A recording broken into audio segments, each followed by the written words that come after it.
Hello, I'm Leigh Brown. This is Crazy Shit in Real Estate. And today I've got Matthew Ablakan all the way from America's Hat, also known as Canada, to talk about his investor journey and his journey as a practicing realtor as well. He is delightful. We're going to have a little rabbit hole down what we can be doing to support people that are oppressed. I mean, it's kind of a wild episode. I think you're going to enjoy it. So tune in, buckle up, and I'll see you on the other side. Hey, good morning, Leigh. Matthew, sorry I was late. I thought we were 11:30, so my bad. It's all good. I was just getting some work done. Let me just quickly hit send on this email. Just give me less than 10 seconds. 10, 9, 8. I'm going to hold you accountable. 7, 6 Mississippi, 5 Mississippi, 4 Mississippi, 3 Mississippi, 2 Done. Mississippi. Oh, you were early. You got it done in 8 seconds. Set the bar high. Right? Thank you for coming on the show. Thanks for having me. I'm excited. I did get a chance to listen to an episode yesterday, your most recent one. Yeah. And it's good. I have a show of myself. I know how hard it is to create content, and sometimes it's like pulling teeth from guests, but we've got some good content to share with you guys. And yeah, it's whatever direction you want to take it. I'm ready for it. That's good, because I think I've only had to delete 2 episodes for being complete and utter waste of time and energy. And it just drove me crazy, but that's not bad in 7 years of doing my podcast. So I'll take it. It's not bad. Well, typically when people want to embark on that journey, it's like you kind of have that goal, and that you should have that mindset of, you want to get the message across. You want people in that limited 30 minutes, an hour to really understand, what you're all about. So it's a small window of opportunity. So sometimes I'm like, man, this guest is not making it easy for me to extract information. And other times you have some that are like, thank you for making my job so much easier. I know some people, I wish they would stay with me for hours. And then there's other times you're like, stop talking. Just stop. This is not a sales pitch. Don't be gross. So yeah, that's my advice to the world today. Don't be gross. Don't be tacky. People want to buy from people they like. They don't want to be hustled into it or hassled into it. And so tell me how to say your last name. Is it Ablakan? Like Kubla Khan? Almost. Ablakan. Ablakan. Oh, so you kind of said it Southern. Ablakans. We're going to call him Matthew Ablakan. All right. Yeah. So when we were listening to your episode, my wife was like, where are they from? I'm like, North Carolina. I'm like, they're from North Carolina. They're American. And we have a good presence in the States too. Our company's trademarked in the States as well. It's just a matter of now figuring out what the expansion plan looks like. Look, your wife wanted to move here, didn't she? She's like, I like how that accent sounds. I want it, didn't she? Tell the truth. Well, on our honeymoon, we met a lot of folks from North Carolina, and we were having a blast. It was a family of like 12 people, and they were all cousins, brothers, sisters, mom and dad. And we were having a blast on our honeymoon. So it was like, North Carolina is one of those states. I've been there before a couple of times. And it's great. It's always good people and good culture. So I like it. So Matthew, tell my people where you are located and what you do in and around real estate. Give them a little bit of insights. So we're in Canada. We're from Ontario, one of the most important provinces in all of Canada, and specifically in the GTA, which is known as the Greater Toronto Area. So it's one of the most buzzing cities in all of Canada and all of North America. And I started very simply when I was 19 years old. I bought my first property, and then I became licensed as a real estate salesperson. And then we've grown the company to a group of companies. So we're a real estate brokerage, we're a mortgage brokerage, we're a life insurance agency. But my focus was always invest in real estate. So we were, earning a commission and putting it back into different types of real estate.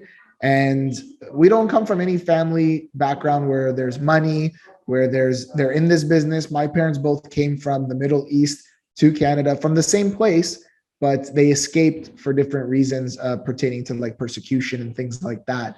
A lot of persecution still happening in that region, but they came, similar stories, met here at a local church, got married, had my brother and I, and the rest is history. So their background their wiring is very, very different. When my mom sees what we do, she's always like, she's sad about it. She's like, I don't want you to be doing this. I want you to be a teacher. I want you to be a lawyer. I want you to be salaried. And the reason why is because they were teachers back home. The credentials didn't transfer over, and they became entrepreneurs, not by choice, not because it was the cool thing to do, but because of necessity.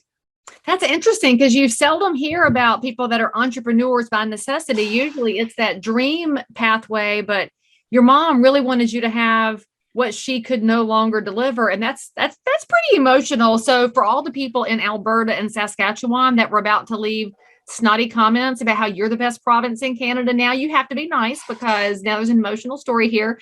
So I'm so curious, because this will totally rabbit hole us, but obviously right now we're recording this at the end of September 22, and there is a massive uprising happening in the Middle East right now over women's rights. So I'm very curious about how you perceive that now as a Canadian, looking back over the ocean and knowing what your parents went through. What is your emotional reaction to that? And what are you doing in the community to be a support? So that's exactly why my parents left. And again, they never knew each other there. They happened to be from the same place, but they met here. And a lot of people from my community left to come here because of that persecution. And, you know, a lot of it is political. A lot of it is religious. A lot of it comes from a lack of education and awareness, to be honest, and control. Always people want to control one another. People want to control the resources. It's a rich, rich area, especially with oil. And there's always that system of control. And so my parents, when they were living there, had to adapt and become accustomed to the culture and the traditions there, because otherwise the reality is that, you know, they would get killed. So it's their life that's at stake. And when my mom had to leave from Iraq, and then they lived in Iran, which is where the uprising is happening, where that lady was murdered, they had to, her and her sister and all the women in the family, they were fully dressed up, and they're not, and we're not from a Muslim background. They were fully dressed up. They had to do that. They had to be, I guess they had to be accommodating to the country and what the laws were of that country and the traditions and the rules. Otherwise, they would be murdered. And that's been happening a long, long time. And yeah, my heart goes out for them. Just because we're not from there, we're from Canada, we're born in Canada. I understand the parents' struggle. They've told us the stories. We're fully aware of that. And it's a shame that somebody had to die for people to really wake up, because that's been happening every day. She was the brave one that did it in a public setting. And unfortunately, you know, before it shouldn't have happened. It shouldn't have happened. It shouldn't have got into the death part of it.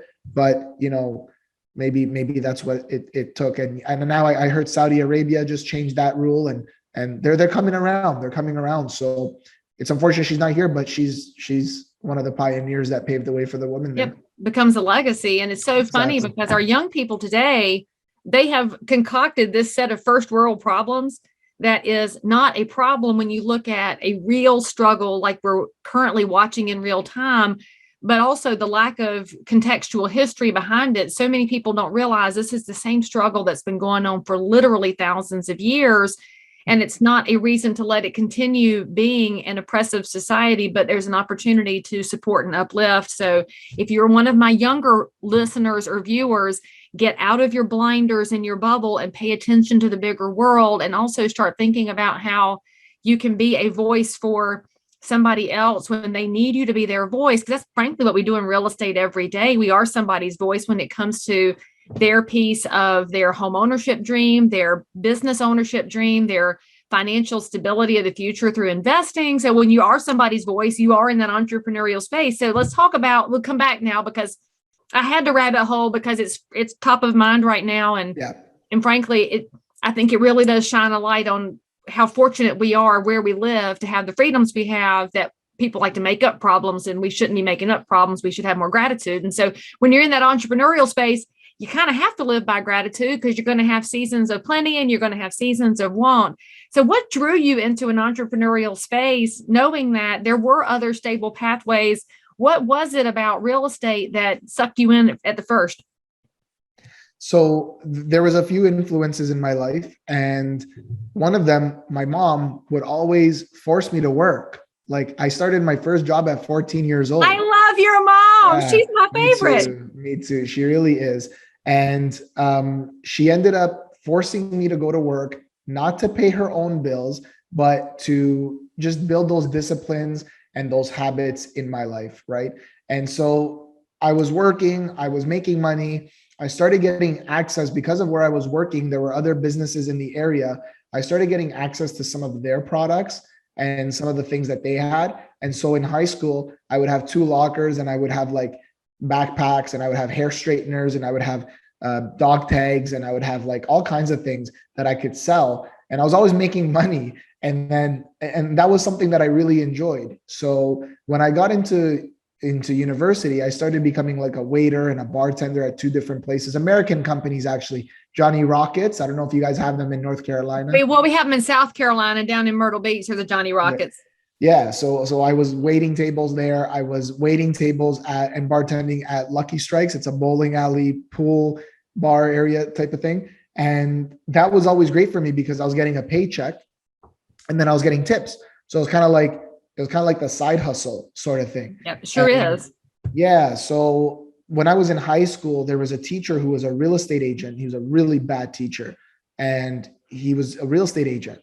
He wouldn't do anything except, open the book, read, whatever. And that was it. And he'd be on the computer. And then he was the type of guy where he would have his commission checks. And I remember him showing us a commission check for like $30,000 one day. Wait a minute. How old were you that this dude's showing you his commission checks in the classroom? I was in grade 11, so 16, 17 years old.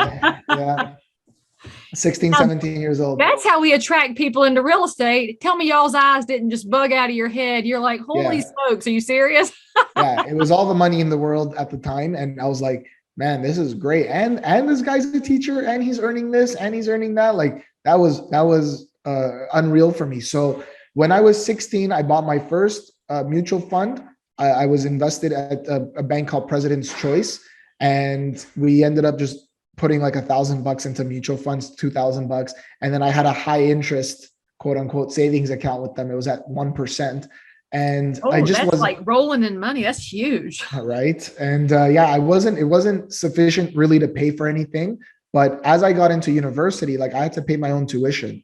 And I graduated with zero student debt. I had no student debt. Love your mom. She's my literal favorite here. She made you get some sense of purpose and achievement. Yeah. Well, she had no money to pay for tuition anyway. So, if she wanted. I bet if she'd have had it, she'd have still told you to work. I can feel it in my bones. She would never have paid your way. No, for sure. And so when I was in university, I'm paying for my own tuition, and then I'm doing 2 degrees. So I'm undergraduate. My undergrad is in law. I'm doing that concurrently with Teachers College. I'm working these part-time jobs, and I'm like, how do people get ahead? Like, I'm not getting ahead. I don't have a social life. Plus, I was volunteering in the schools because they forced you to do a placement in the schools to get experience. How do people get ahead? So I got the light bulb moment for me, the concept, you don't know what you don't know. And the concept that really came to me was earning money while you sleep. And I was like, wow, what is that? Like, let me look into that. Kevin O'Leary is a big advocate of that. So I read one of his books and started opening my mind. And real estate, it was either real estate or stocks, and you're getting dividends and things like that. But I learned very quickly, you have zero control in stocks, a lot of no benefits in stocks like you have in real estate. And real estate was a safer avenue for me. But again, no down payment, no experience. You're not a realtor. I wasn't even 19 yet.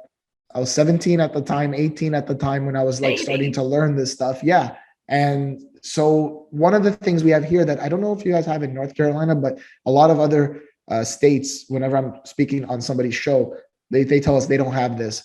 The pre-construction, the brand new stuff that you could buy off of floor plans, over here, they take years to develop.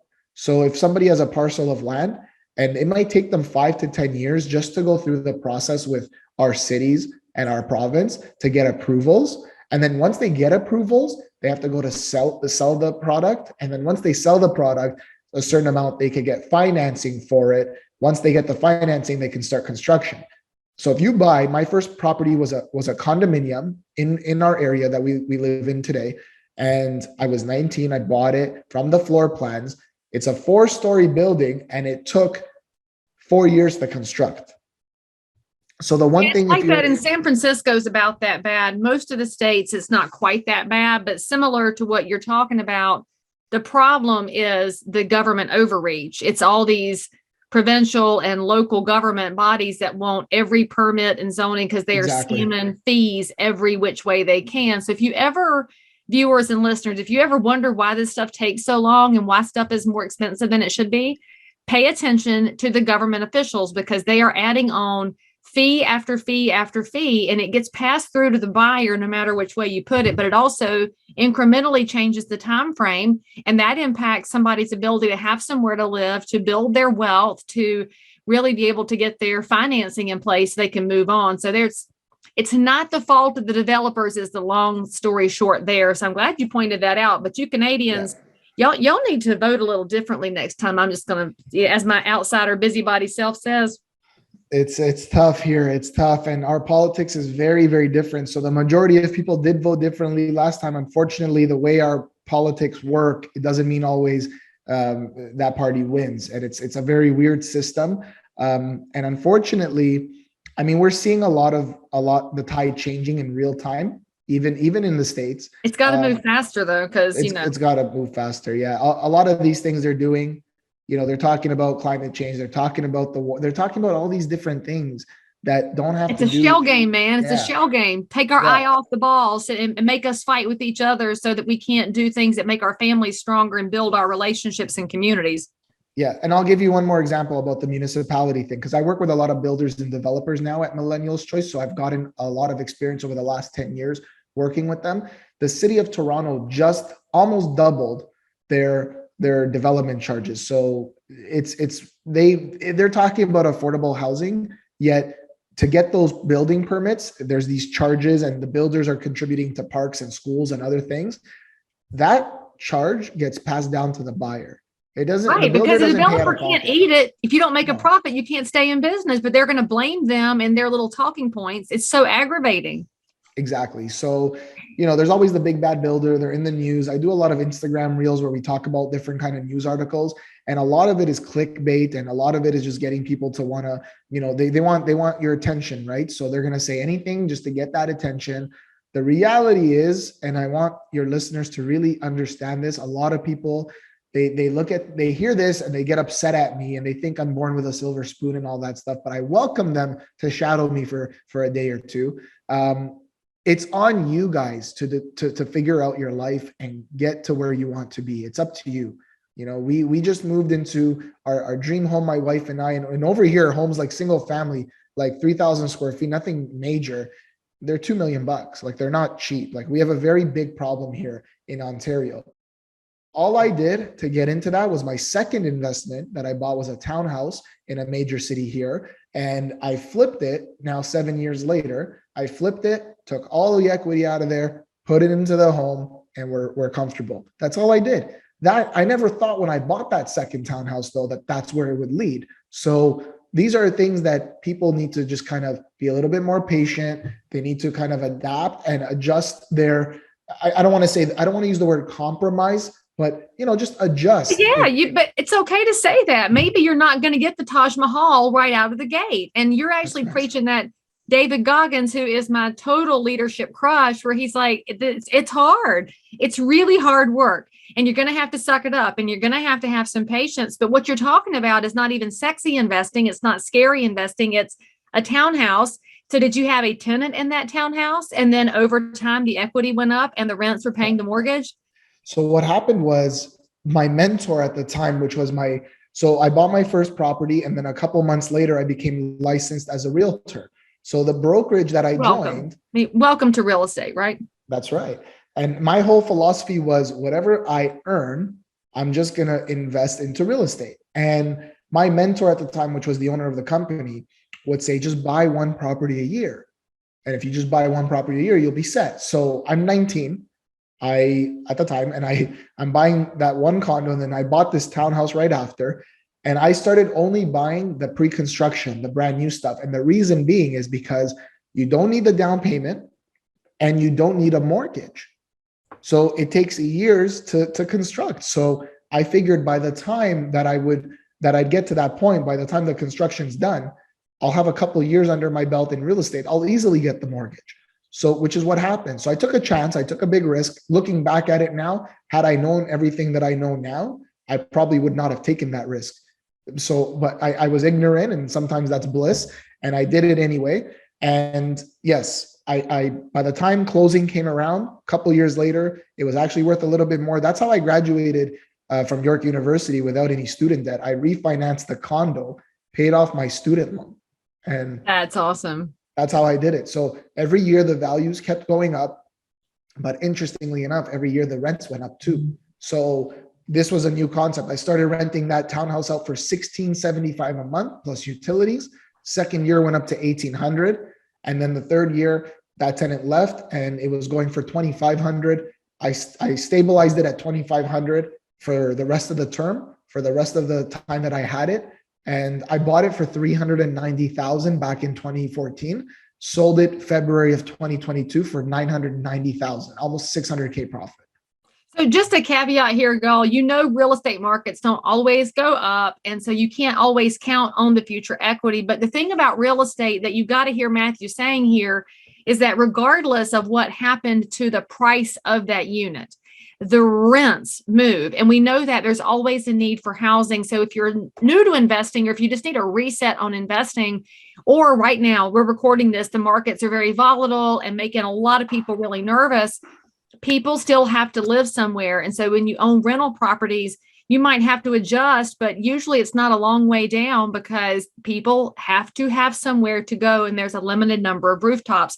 So your equity may go up by different amounts, but the rent will still cover almost all the time. So you just got to think about it in different ways. And remember that the kind of investing Matthew's talking about here is not wildly risky. This is the blue chip way to invest, is the very boring new unit, which is going to have lower maintenance and repairs, which is another advantage of a pre-construction purchase. And then you're thinking about people want to live somewhere new and nice. That's how he's able to move rents up. But then when you talk about stabilizing it, you're also providing a more affordable option, which means somebody wants to stay put, which reduces wear and tear. So there's all these different ways to look at it. Now, what I'm curious about is, as you have gotten yourself financially stable, you got your wife the current dream house. Of course, she's going to want a beach house in North Carolina next. Just going to point that out to you. I'll help you when that happens. But as you're looking at the next steps for the Millennials Choice Group, what are you looking at now? Are you doing multifamily? Are you looking at commercial? Do you buy out of the country? Where do you see yourself moving into the next phase of your business? So I've grown the portfolio to 24 different properties thus far in 10 years. It comprises of commercial, a little bit of commercial retail. I've banked a couple of pieces of land. I've gotten into the resale market and I've bought fixer uppers, never flipped anything except that townhouse. And those fixer uppers were single family homes with the potential to add 3 units additionally on top of that. So create 4plexes. So I bought some stuff strategically. Okay. So hang on a second. So are you buying like a regular 2-story house and you're reconfiguring the floor plan to make it a quadplex? No. So these particular single family homes were small, about 1,100 square feet. Okay. And what you can do is you can either tear down that structure and just build a new structure, or you can just build additionally like added square footage to build 3 more units. So you can leave that house the way it is. And the reason for that is because the municipalities all over Ontario, they need housing. So yes, they're making that planning process for, adding a second suite or a legal suite or whatever the case. They're making it actually a little bit easier for people, and they're waiving those development charges and whatnot. So I bought it because here you can't get a mortgage on land. It's really difficult to do that. I said, all right, how am I going to secure this for the future? So it's like, okay, if there's a structure on it, well, I could get a mortgage on it. And those, like, for example, August of 2021, I bought 2 properties like that. They were across the street from each other. One was number 282, one was number 409 on the same street. I picked one up for $345. I picked one up for $360. A year later, 1 year later, those properties are appraised at about $750,000. I renovated them, yes, but that's not why. It's just because of the need for housing, and they have really good pieces of land. It's a good land size. So I have my hands in a few different pots. Where I see it going, however, the conversations I'm having, the partnerships that I'm forming, and where I want to be specifically is I do want to be building purpose-built apartment buildings, multifamily. I understand that space the best. I'm already ready for that space. Now it's a matter of just scaling the portfolio. So I'm very open to getting rid of and pyramiding my older properties, getting rid of those properties and putting it into the bigger projects. So I'm still buying in this market. I'm still buying. I'm looking for the deals. It's hard to find the deals, but that's where I see it going. Well, they're out there if you hunt for them, and that goes back to building relationships and communities. So now, as we talk about our podcast here, my stories, of course, crazy shit in real estate, my viewers and listeners like to hear the oddball things that you've seen or heard out there as you have been involved in the space. So I'm dying to know what kind of story you brought to the table, Matthew, and I've already taken you down like 3 different rabbit holes. So now you have to come up with something else. Yeah, there's a lot, like 10 years doing it, and I did it very aggressively and built a good business. There's a lot of stories. A crazy story that I have from showing properties is one day I went into a property with my now in-laws, actually, and they were looking at this property for themselves to live in. And we were told by the listing brokerage that, there is a cat, so make sure you don't let it out. And that's fine. That's standard. But as we went in there, there were more than one cat. There was more than one cat. There were dogs. There were birds. And I don't know what else there was. I can't remember if there was anything else. But the one that I do remember seeing is in the basement. They had a giant cage. And I'm like, if this animal's not in its cage, this is a problem. Have you ever gone driving past a house that you sold and saw somebody else's sign in the yard? That's the moment where, as a realtor, you totally throw up in your mouth a little bit, because the reason they use somebody else is probably that you didn't follow up enough. So what are you to do? You're very busy. That's what we have for you here. Check out followupboss.com/crazy, where you'll get a 30-day free trial of the program that top producers use to get themselves more organized. The best part is it plugs into over 250 different programs to give you ideas and timeframes for follow-up with people that want to support your business if they could just remember your name. So if you want to avoid that sick feeling in the bottom of your stomach when you lost business that you should have had, go to followupboss.com/crazy and check it out for a free trial. You'll want to sign up and be like all the top producers in town, and frankly, just stop losing business. Your clients need you. They just got to remember you. Go to followupboss.com/crazy. It was a giant hare. It was huge. What? Sitting in the basement. I'm like, what the heck is that? We left right away. Like, just my client, obviously my in-laws were like, that's not for us. I don't know what kind of operation these guys are running in their home. I don't know what they were doing. It was crazy to me that this hare was huge. It was the biggest one I've ever seen. I still remember looking at it today, what it looked like. So how big? Like really tall or fat? It was in its like a cage, and it was sitting down, but it was like, if I had to guess the number of feet, it was at least about 5 feet long. What? At least. Yeah, huge hare. It wasn't a bunny. It was a huge hare. And I was like, man, I don't know what they're doing with this. Like, I don't know if they're... Is there rabbit fighting? Like there's cockfighting and that's illegal. Is there rabbit fighing? Is it illegal too? I guess it would be. I think it would be illegal for sure. But yeah, that's a crazy story. But I was listening to one of your episodes yesterday. I'm like, what's something, I don't want to just say a story just to say it. What's a really crazy story? Like, what do I really want to share? And the thing that I was thinking about was, what's crazy to me is how much self-sabotage there is out there in our marketplace right now. And what do I mean by that? And one of the things I mean by that is, a realtor called me the other day, and I have so much respect for realtors. I know what it takes to make it happen. But this realtor calls me. There's a lot of ego over the phone. I have no idea why. She's calling me about one of my listings, and she's saying some things that I'm like, okay, I could tell that you may be inexperienced, but I never want to be the guy that's saying, oh, I've been doing this for so many years, blah, blah, blah. No, I don't. I hate when people do that to me, right? So I just said to her, actually, she said it to me. She goes, look, Matt, I'm actually newer to the condo game. I do single family. I said, perfect. I said, you need to ask me whatever you need to ask me so I can help you. I'll make this deal work for everybody, but I will help you. And what was crazy to me is, okay, not necessarily her demeanor, but what's crazy to me is how clients will go and look for somebody to work with, and maybe it's a relative or someone, but they're not the professional. And this is not something that is a small endeavor that you're taking on.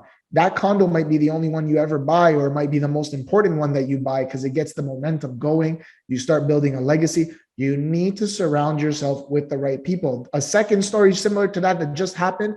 We are $50,000 away from a particular deal. It's a over $1 million deal for my clients. They can easily afford it. It's great for them. They're not overpaying. It's just 50 grand apart. The father who's really well off, is putting his foot down. No, because I'm co-signing for the loan, we're not paying the extra 50 grand. And I'm like, you're sabotaging your kid's future over something that you misunderstand, or something that you've got in your mind, or some sort of pride or something, whatever that is deep down that hasn't come to light yet. And you're sabotaging that. And I just don't understand when people are sabotaging themselves. And that's some crazy SHIT for your show.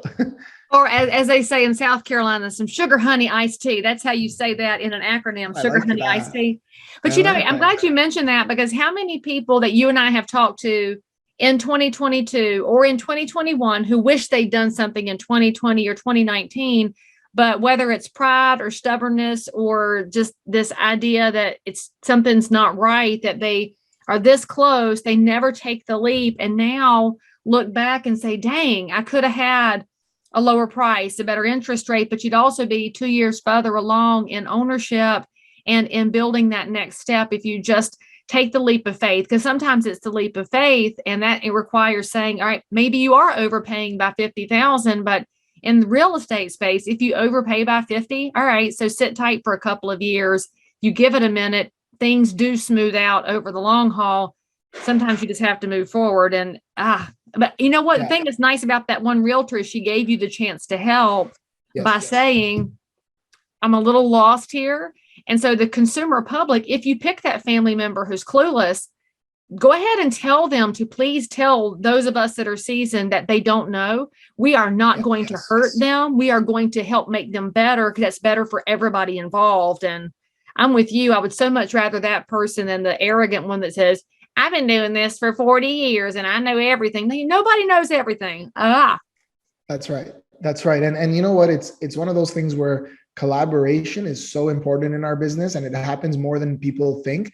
A lot of people that come in here thinking it's dog eat dog, they're in for a reality check, because I notice a lot of people that are confident in what they do, they're great at what they do, they just won't respond to those people. They just won't give them the chance, because it's like, you know what, I don't have the time, or I don't need the headaches. And unfortunately, that's detrimental to the client. So you guys as clients, you don't want the bully. You want the bulldog, but you don't want the bully. And the bulldog is meant to be in your corner, fighting for you every step of the way, but not at the expense of other people and at the expense of even their own integrity and things like that. And I've told clients, there's been certain clients that have said, well, go back and say it like this. And I go, hey, if you're going to work with me, then you're not going to tell me how to do my job respectfully. And if you don't like that, if you want to go your route and you think your route works, then you do it yourself, or go hire somebody else that you can tell them what to do. So it's very important to understand that it's a great business to be in. Lots of collaboration, lots of people willing to help. I've had so many people that have complimented me in my career and helped me in those early years and helped me now. I always call people and say, hey, you got a joint venture agreement I could look at? Yeah, no problem. Matt will send it over to you. Hey, you got this you have access to this project. Can I work on it too? Yeah, no problem. And then people do the same thing with me, and we reciprocate it. So that we've gotten so many deals for our clients that in the situation where there was bidding wars on properties, even if our clients were paying $50,000 less, the realtor, because they knew us, because we had access to something they wanted access to, or their client wanted access to, or because they know our reputation and they know we're going to close the deal, said, you know what, our clients felt more comfortable. You know, they took a bit of a haircut. They sacrificed 25 grand, 50 grand, whatever the case may be. They want to go with you guys. And we've won deals for our clients just like that. So your reputation, your name is everything. Be a bulldog, not a bully. That was how we're going to wrap this up, because it's so beautifully put, and a reminder that you can do a great job and not be a jerk about it. So, Matt, how do people reach you if they want to find out more about Millennials Choice Group and how they can learn from your Canadian side of things? What's the best way to reach you? Yeah, so just follow us on Instagram at Matthew Ablakan and at Millennials Choice. I'm very easy to get a hold of. And for your audience, we have something we're about to launch here. We haven't launched it yet, but we just got the first few copies. I actually co-authored a book with fellow Americans, Kevin Harrington, one of the original sharks from Shark Tanks, and Robert G. Allen, who's a big real estate guy there too. And you got Kevin's a book over here somewhere. I love Kevin's stuff. Hang on a minute. What do I have? So this book is an international bestseller. It's an international bestseller. They promoted it. They made it a bestseller on Amazon, and I have a chapter in there. I co-authored it, 6 Steps to Financial Freedom. I'm happy to give all of your listeners a free ebook version of it. If you're ever in Ontario, ever in the Toronto Vaughan area, hit us up. I'll give you a free physical copy. But just visit financialfreedomclub.ca/ebook, one word.